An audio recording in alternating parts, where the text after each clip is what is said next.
네, 안녕하세요. 직무역량 중심 취업 컨설팅 센터 수원제이의 임송아입니다. 오늘 다뤄볼 기업이 현대제철인데요.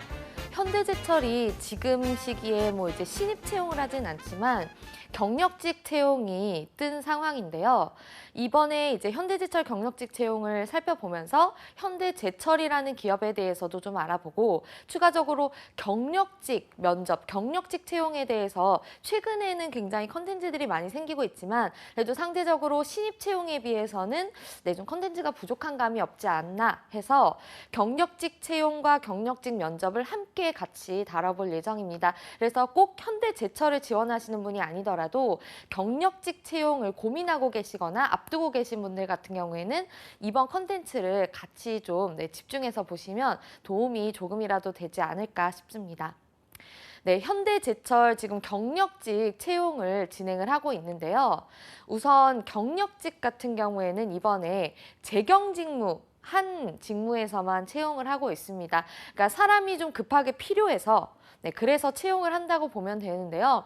일단 경력직 같은 경우에는 협상도 필요하고 그리고 경력이 어떠냐, 몇 년 차냐에 따라서 연봉은 당연한 얘기지만 상이할 거기 때문에 연봉은 신입 초봉 기준으로 준비를 해봤습니다. 그래서 인센티브를 제외한 신입 초봉이 이제 4,200만 원 정도인데 워낙 잘 아시겠지만 제철 같은 경우에는 이제 중공업 자체가 요즘에 엄청난 화랑기는 아니기 때문에 인센티브가 정말 폭발적이다라고 보기는 좀 어렵다는 점 너무 잘 알고 계실 겁니다.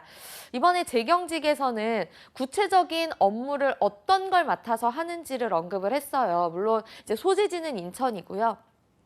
제철 같은 경우에는 이제 기본적으로 그 공장 부지 내에 이제 재경 직무를 담당하시는 분들이 당연히 있겠죠. 당진이라든지 아니면 등등등 광양 이런 곳들에도 이제 분포가 되어 있지만 기본적으로 본사다라고 우리가 부르는 건 이제 크게 두 가지인 것 같아요. 이제 인천이 있고 서울이 있는데 이번에는 인천 쪽에 소재지에 이제 TO가 있다라는 거. 그래서 원가 관리와 회계 관리를 담당한다. 이 원가 관리라는 점에 대해서는 이따가 이제 이슈에서도 좀 알아보겠지만 기본적으로 원가를 그러니까 기초 원가, 이 단가 자체를 어떻게 하면 낮출 수 있을까? 어떻게 하면 추가적으로 이제 원가 절감을 할 수 있을까에 대해서 구매 직무도 고민을 하고 생산 직무에서도 고민을 하고 R&D에 대해서도 고민을 하겠지만 실제적으로 돈을 만지는 부서, 재무부서에서도 당연히 관리를 하겠죠. 그래서 아무래도 이제 원가 관리 그리고 재고에 대한 자산 관리 그런 것들에 대해서 좀 절감을 하는 그런 쪽의 TO를 이제 모집을 하고 있습니다. 그렇기 때문에 그냥 기본적으로 재경 직무에 근무를 했다가 아니라 나는 원가 관리를 해봤다. 위주로 경력 기술서를 작성. 정말 원가 관리랑은 이렇게 크게 맞지는 않더라도 비용 절감 부분을 경력 기술서에서 많이 언급을 해주셔야 된다는 거 잊지 말아주셨으면 좋겠고 기본적인 회계 관리, 회계 장부라든지 결산 명세서, 부가세 연차세 관리 이런 것들 기본적으로 이제 재경직무에서 많이들 담당하라는 기본 회계 업무도 같이 하고 있습니다. 기본적인 회계 관리들은 이제 많이 하시는 부분이기 때문에 좀 원가 관리 위주로 최대한 그 접합점이 있는 부분들을 많이 어필을 해주시면 조금 더 이제 서류부터 합격 좀 점수가 높지 않을까라고 생각을 합니다. 그 현대제철하면 가장 먼저 떠오르고 또 이제 많은 분들이 고민하시는 게 이제 기업 문화가 아닐까 생각을 해요.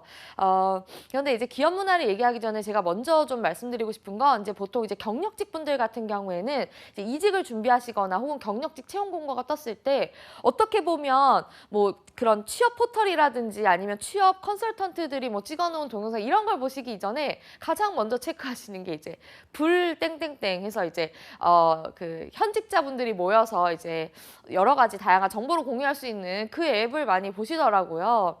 근데 그거를 이제 거기에 대해서 좀 말씀을 드리고 싶은 게 보통 이제 언급을 하실 때 저 지금 현대제철 경력직 이직 준비 중인데 어떠세요? 현대제철에 있는 분들 어떠신가요? 라고 하면 그 현대제철의 문제가 아니라 어떤 기업도 우리 기업 오세요. 우리 기업 진짜 짱입니다. 우리 기업만 오면 인생 피는 거예요. 꽃길만 걷습니다. 이렇게 언급하시는 분들 거의 없다고 보면 돼요. 절대 오지 마라. 도망가라. 이런 식으로 언급을 대부분이 하시거든요.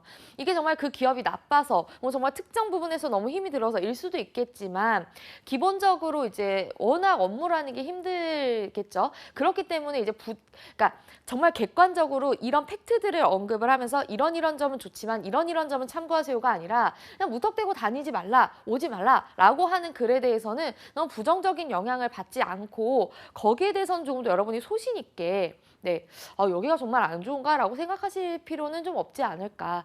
그러면 그런 이제 현직자들과 자유로운 소통을 할 수 있는 그런 플랫폼들을 활용하지 않는 게 좋을까요? 그건 아니죠.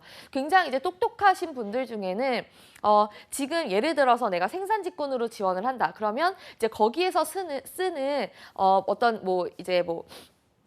그런 약물 처리 그것 중에 뭐 산과 관련된 것들이 어떤 것이 있나요? 이렇게 하면 이제 그런 정말 직접적으로 궁금한 것에 대해서 물어보면 거기 해당 부서에 있는 현직자분들이 혹은 해당 부서는 아니지만 유관 부서에 있는 분들이 굉장히 상세하게 잘 알려주시거든요. 그러면 그런 것들을 지원 동기라든지 이런 부분들을 녹이거나 내가 경력 기술서를 작성할 때 어떤 부분의 포인트를 잡고 작성을 해야겠다라는 거에 대한 정보를 얻고 그렇게 해서 이제 이직 준비를 하시는 분들이 계신데 그런 분들은 굉장히 똑똑한 분들인 거죠. 그래서 객관적인 정보를 얻기 위해서 활용하는 건 정말 좋다. 다만 이제 무턱대고 이 회사 좋은가요? 라는 질문은 좀 지양하시는 게 좋겠다라는 거고요.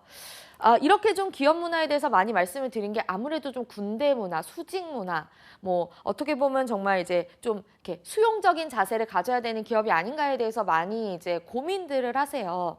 근데 일단 저는 기업 문화라는 것을 먼저 말씀드리기 앞서서 그 기업은 어떤 산업에 종사하는 사람들이 만들어서 모여진 집단이겠죠? 그러면 그 산업의 특성, 그 산업이 가진 특색을 어느 정도 기업이 반영을 할 수밖에 없다는 겁니다. 그래서 이제 뭐 미생 많이 보셨을 텐데 미생에도 보면 이제 거기에서 언급하는 것 중에 이제 강하늘인가요? 김하늘 씨가 이제 조금 이제 진취적인 신입사원으로 나올 때 철강은 가장 느리게 움직여야 한다라고 이제 그 사수분이 말을 하죠.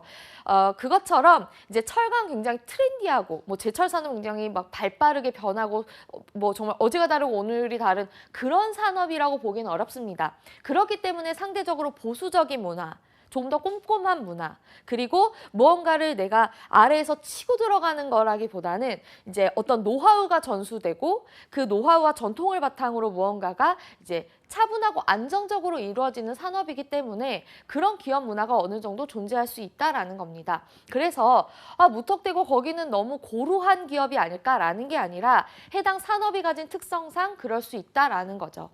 그리고 기업 자체가 가진 문화도 있는데, 뭐 흔히들 이제 삼성과 이제 현대를 많이 이제 좀 그리고 LG 이런 기업들을 이제 비교 분석을 많이 하시죠. 어떻게 보면 이제 삼성은 조금 더 이제 개인의 인재의 어떤 개인 성향이라든지 개인 역량을 최대한 끌어주려는 그런 기업 문화가 있다. 뭐 LG는 협업하는 문화가 있다. 뭐 현대는 굉장히 뭐 이제 하나로 응집되는 그런 집결되는 그런 역량이 강한 기업이다라고 하는데. 그런 것들은 기본적으로 어느 정도는 좀 이제 통용이 되는 그런 문화라고 생각이 듭니다.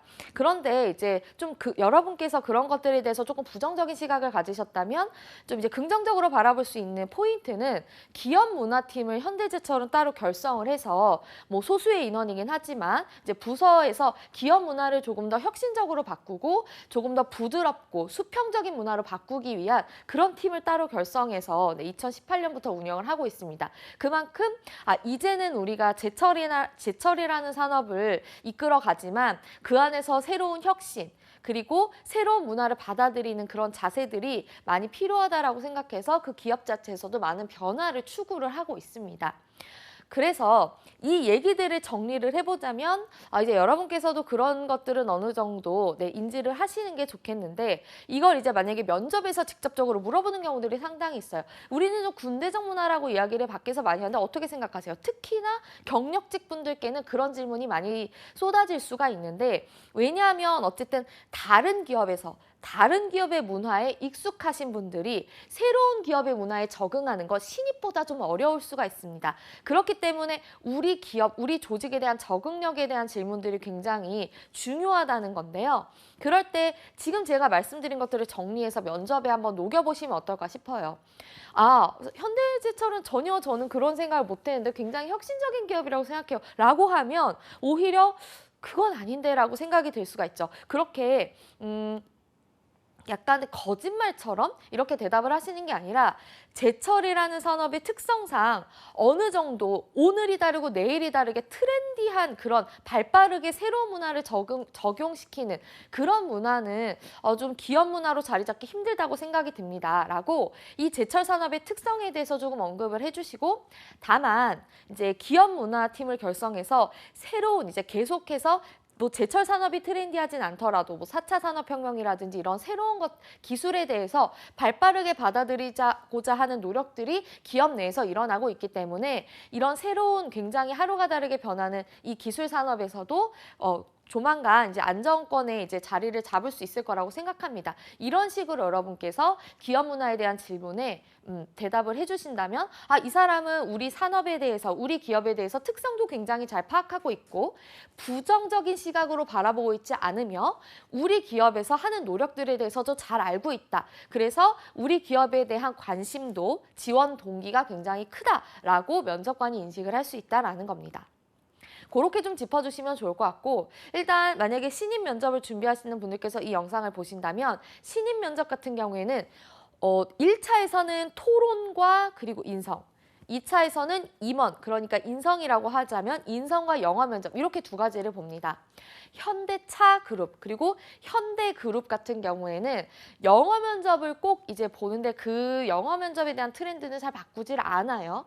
그래서 이제 영어 면접을 보는데 이 부분은 엄청나게 당락을 좌우하지 않는다는 거는 많은 분들께서 들어보셨을 거고 굉장히 주목할 점 중에 하나는 토론 면접을 한다는 것입니다. 대부분의 기업들이 토론 면접을 뭐 한 3년 전, 5년 전까지만 해도 거의 웬만하면 토론 면접은 무조건 보고 간다라고 할 정도로 많은 기업들이 토론 면접 전형을 이제 채용 프로세스로 가져갔는데 최근에는 거의 없어졌습니다. 현대제철 같은 경우는 정말 몇 안 되는 토론 면접 전형이 남아있는 기업이라고 할 수 있는데요. 그만큼 협동, 그리고 그만큼 커뮤니케이션, 그만큼 이제 협업에 대한 것들을 굉장히 중시하는 기업 문화가 강하게 자리 잡아 있다라는 부분들로 이제 참고를 하시면 될 것 같고요. 토론 면접을 좀 만약에 보셨을 때 잘 할 수 있는 포인트는 내가 뭔가를 토론을 해서 논쟁을 해서 이기겠다라는 자세보다는 다른 사람의 의견을 잘 수용하고 거기에 대해서 받아들이며 융화하거나 조율하거나 조합을 하는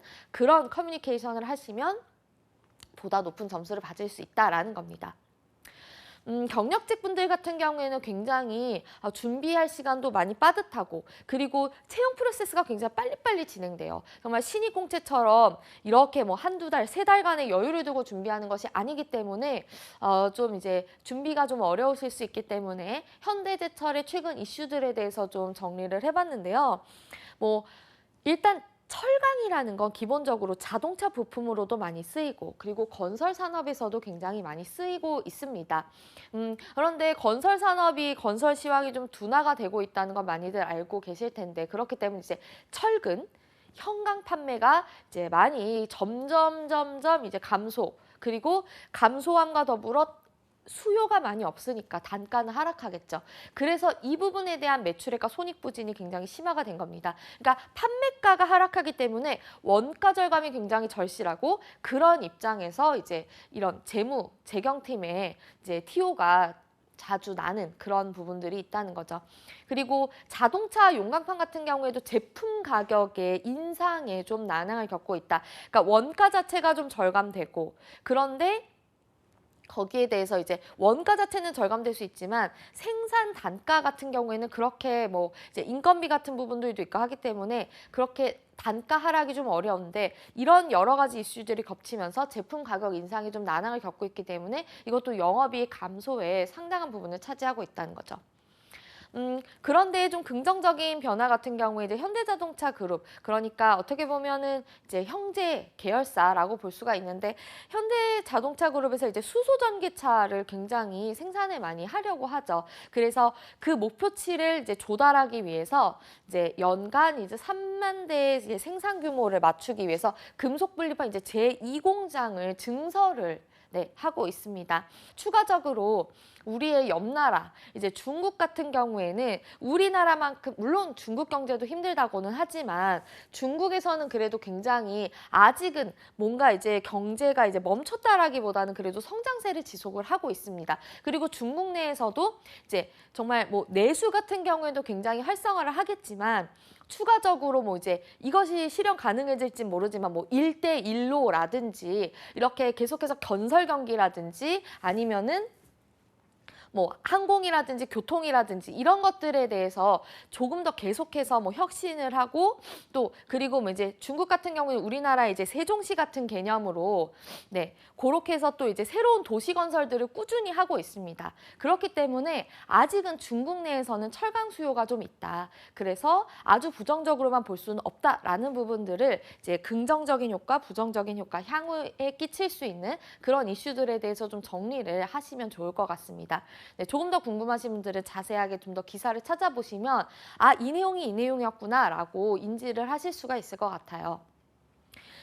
그리고 이제 재무를 일단 재경직을 채용을 하고 있기 때문에 재무 관련된 이슈를 조금 더 집중해서 보자면, 일단 관광사업부를 이제 자회사인 현대 BNG에 매각을 하는 방안이 논의가 되고 있습니다. 그래서 이런 부분들에 대해서 뭐 기존의 인력들이 많이 이제 투입이 되겠지만, 그래도 같은 이제 재경직군에 이제 종사를 하고자 하는 분들이기 때문에 이런 부분들에 대해서는 조금 더 자세히 찾아보실 필요가 있을 것 같아요. 그래서 이 매각에 관련돼서 이제 환율 관련 이슈도 있고, 그래서 최대한 매각의 비용을 줄이고자 하는 그런 노력들이 있는데, 거기에 대한 부분을 참고해 보시면 좋을 것 같고, 그래서 이제 현대제철은 이제 뭐 3,500억 원대 공모채를 이제 발행을 하려고 합니다.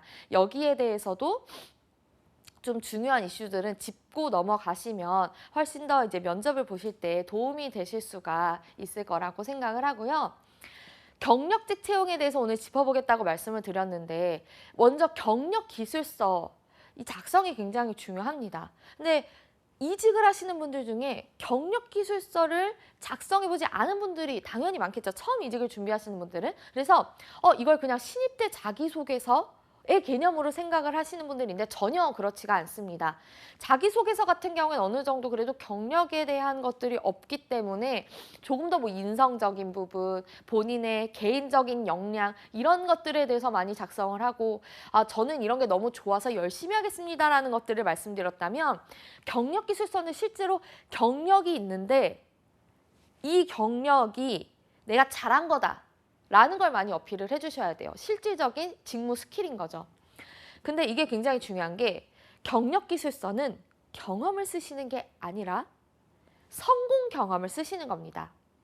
무슨 얘기냐면 그냥 땡땡을 구매했음, 땡땡 뭐를 어떻게 했음이 아니라 구매를 잘했다. 그리고 뭐 예를 들어서 어떤 뭐 업무를 조율할 때 조율했음이 아니라 조율을 잘했다라고 쓰셔야 돼요. 경력기술서는 자기소개서가 아니긴 하지만 경력기술서는 나의 강점을 어필하는, 그러니까 말하자면 사업계획서 같은 거라고 보셔야 되는 거죠. 사업계획서를 쓸 때 이렇게 하겠다가 아니라 이렇게 하면 잘 되겠다라고 설득을 해주셔야 되는 것처럼, 경력기술서도 내가 뭘 잘했다라는 부분이 반드시 언급이 돼야 됩니다. 그리고 두 번째로, 자기소개서를 작성하셨던 거에 익숙해져서 그냥 마치 산문체로 한 소설처럼 에세이처럼 쓰시는 경우들이 있는데, 경력기술서는 그렇게 작성하시는 것보다는 채용 업무를 기준으로 핵심이 정리된 보고서의 형태로 작성하시는 것이 중요합니다. 그래서 한눈에 읽히도록 줄글이 아니라 정리된 보고서처럼 작성을 해주셔야 된다. 그래서 또 여기에서 중요한 것이, 우리가 신입으로 들어가서 1년차, 2년차, 3년차 혹은 3개월, 6개월, 9개월이 쌓여가면 점점 더 나의 업무 역량이 줄어들지 않겠죠? 늘겠죠? 그러면 아무래도 어필이 좀 더 잘 되려면 앞부분에 최근 경험을 쓰시는 것이 중요합니다. 사람이 사람인지라 처음에 봤을 때 별로면 집중력이 떨어진단 말이죠. 그런데 정말 들어가자마자 한 잡일부터 작성을 하시면 이렇게 뭐 이 사람 그냥 그런데? 라는 그런 인식을 가지고 읽게 된다는 거죠. 반드시 최근 경험을 위주로 최근 경험을 앞부분에 서술을 하시는 게 좋고요. 만약에 추가적으로 난 경력이 2, 3년 정도 있어. 그런데 지금 이 해당 공고처럼 뽑으려는 업무를 굉장히 직접적으로, 굉장히 구체적으로 서술했다. 원가 절감해 주실 분, 추가적으로 회계 업무 해보신 분이라고 되어 있다 하면 여러분께서 이렇게 칸을 나누셔도 돼요. 주요 경력 해서 가장 이번 채용 공고에서 접합점이 가장 큰 업무들을 주요 경력으로 서두에 서술을 하시고, 그 다음에 서브적인 그런 부수적인, 그러니까 부수적이라기보단 이 업무와 직접적으로 연관되지 않은 다른 업무들은 이제 주요 경력 기술서 밑에 세부 경력, 추가 경력이라고 하셔서 쭉 이제 연대기식으로 나열을 하시는 겁니다. 만약에 주요 경력을 좀 앞부분에 쓰고 싶은데, 예를 들어서 지금이 11월인데 8월 달에 한 걸 만약에 쓰시고 그 다음에 11월 달에 쓰고 그 다음에 갑자기 9월 이런 식으로 되면 중구난방이라 이 사람이 정리를 잘 안 했나라고 느낄 수가 있어요. 그런 오해를 방지하기 위해서 다시 정리하자면 주요 경력이라고 해서 가장 해당 업무와 접합점이 큰 업무에 대해서 먼저 기술을 하시고, 추가 경력이라고 해서 연대기식으로 최근 경력부터 해서 연대기식으로 쭉 나열을 하셔라. 그 다음에 제가 경험이 아니라 성공 경험을 써야 된다고 말씀을 드렸죠. 땡땡 부품 구매가 아니라 땡땡 부품 구매하고 찍 그으신 다음에 기존 대비 재료비를 몇 % 낮췄다. 내가 뭐 나 혼자 한 게 아니더라도 우리 팀이 어쨌든 기존 대비 재료비를 몇 % 낮췄음이라는 잘했다가 추가적으로 들어가야 합니다. 그리고 그 밑에 이 원가를 낮추기 위해서 내가 한 세부 업무들, 예를 들어서 신규 구매처를 발굴해내기 위한 조사를 했고, 구매처 변경 조율을 했고, 미팅을 했고, 그리고 구매처를 변경만 한 것이 아니라 구매처를 이원화를 했고, 뭐 신규 모델에 대한 샘플 수량을 조정을 했고, 이런 세부 업무들을 쭉 나열하시는 거죠. 근데 이때에도 웬만하면 그냥 신규 모델 샘플 수량 조정이 아니라 신규 모델 샘플 수량을 이렇게 좋게 바꿨음. 신규 모델 샘플 수량 뭐 해당 뭐 여기 뭐 땡땡 어마운트에서 땡땡 어마운트로 뭐 조율, 추가 조율 뭐 이런 식으로 내가 잘한 부분들에 대해서 정말 깨알같이 언급을 하시는 게 중요합니다. 그리고 서술형이 아니라 지금 말씀드린 대로 봐 긋고 뭐 이런 식으로, 그리고 잘했다, 뭘 했다, 제목 플러스 잘했다가 두 갈식으로 서술될 수 있도록 이렇게 작성을 해주시는 것이 굉장히 중요하고 효율적이다. 그 다음 이제 면접으로 넘어갈 텐데요. 뭐 경력직, 이직을 준비하시는 분들은 잘 알고 있습니다. 굉장히 준비할 시간도 없고, 나는 정말 이 회사를 가기 위해 너무나 갈급한 마음이 있는데 꼭 이때만 되면 회사에서 뭘 또 더 시키죠. 그래서 많은 것들을 준비하시기가 어렵습니다. 그러면 신입 때 했던 걸 생각해보면 막 지원 동기, 막 성격, 장단점, 직무, 강점, 뭐 도전 경험, 리더십 언제 다 준비하지? 이렇게 되면 머리가 복잡해져서 실제 준비는 안 하고 그냥 머리만 복잡하다가 그냥 덜컥 면접에 가시는 경우들이 있어요. 그렇게 하실 게 아니라 딱 이 세 가지만 준비하시면 됩니다. 일단 직무 강점, 그리고 이직 사유, 그리고 기업 문화 적응 가능에 대한 어필. 요 세 가지만 준비하시면 됩니다. 그래서 일단 업무 중에 제일 잘하셨던 거, 잘했다 플러스 이 업무랑 가장 적합점이 많다. 이 강점을 준비를 하세요. 그래서 그걸 자기소개를 시킬 경우 자기소개에서 이야기를 짧게 하시면 됩니다. 예를 들어서 저는 뭐 구매 쪽에서 담당을 했는데 이런 원가를 절감을 했었고, 뭐 이런 것들을 이렇게 했었고, 이런 업무들을 했습니다. 그렇게 짧게 얘기를 하시면 거기부터 질문이 들어요. 그거 뭐 하셨어요? 그거 얼마나 원가를 절감하셨어요? 이런 거 쉽지 않았을 텐데 이거 어떻게 하셨어요? 라고 추가 질문들이 들어가게 될 거고요. 그렇게 해서 어느 정도 이 사람의 직무 강점이 평가가 되면 그 다음 질문. 근데 왜 이직하려고 하세요? 이 이직 사유를 정말 왜 이 회사를 나가고 싶었는지, 얼마나 이 회사가 나에게 힘들게 했는지를 말씀하시는 게 아니라 이직 사유는 이 회사를 나가고 싶다도 있지만 이 회사를 들어가고 싶다도 있는 겁니다. 그래서 이 두 가지를 적절하게 배합을 하시는 거죠. 저는 기존에 이 회사에서 일단 중요한 거 이런 점이 굉장히 좋았지만으로 시작하셔야 돼요. 이런 점이 굉장히 좋았지만 이런 부분이 조금 아쉬웠는데 이 회사가 이런 걸 충족시켜줍니다. 요 3단계로 준비하시면 돼요. 이 회사가 굉장히 이런 점을 좋았다. 이건 뭐냐면 내가 이 회사에서 이런 것들을 많이 배웠다. 이런 경험들을 많이 쌓았다라는 또 깨알 같은 데의 어필입니다. 이 회사에서 제가 구매를 하면서 추가적으로 이런 것도 해보고 저런 것도 해보고 해서 굉장히 좋았는데 다만 이런 부분들에 대한 조금 아쉬움이 있었습니다. 그런데 이 회사는 이런 부분들에 대해서 이렇게 해줄 수 있고 제가 여기에서 이런 노력을 한다면 제가 이렇게 발전할 수 있을 거기 때문에 이 회사에 지원합니다. 라는 이직사유 플러스 지원 동의를 같이 얘기해 주시면 돼요. 그런데 중요한 점, 제가 지금 언급해드린 한 문장이 굉장히 중요한데 이 회사에선 제가 이렇게 노력한다면 이라는 입사후 포부가 슬쩍 들어가는 거죠. 제가 앞으로 이런 노력들을 하고 이런 것들에 대해서 공부하고 이런 것들에 대해서 제 역량을 키운다면 제가 이렇게 성장할 수 있도록 해주는 그런 업무를 하는 그런 발판이 되어주는 회사이기 때문에 지원합니다로 마무리하시면 되겠습니다. 그리고 기업 문화에 대한 것들은 굉장히 중요한데 이런 거죠. 이게 이제 성격 장단점이라고 보시면 됩니다.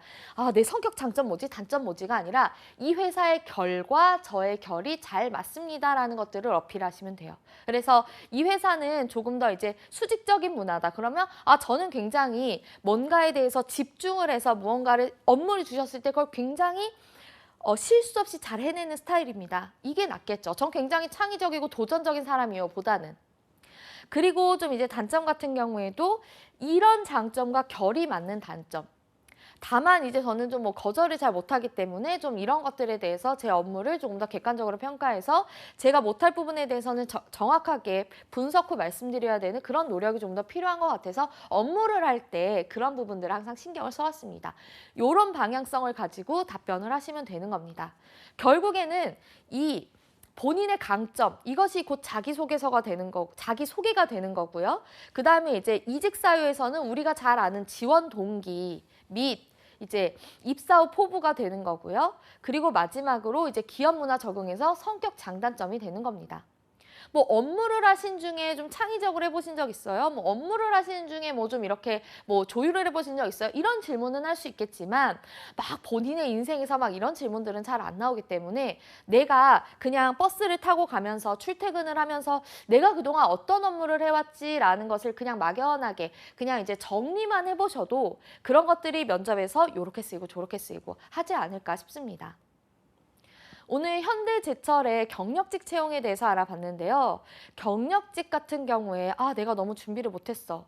난 여기 떨어질 거야가 아니라 대부분이 시간이 없고 대부분이 준비를 잘 못한 상태에서 가신다는 것을 염두에 두시고 그렇기 때문에 그냥 이 자리에서 최선을 다해야겠다라는 것 그리고 어떻게 보면 경력직이기 때문에 직무 강점보다는 우리 회사와 결이 잘 맞다는 부분들을 부드러운 커뮤니케이션을 어필하시면 충분히 합격하실 수 있지 않을까 싶습니다.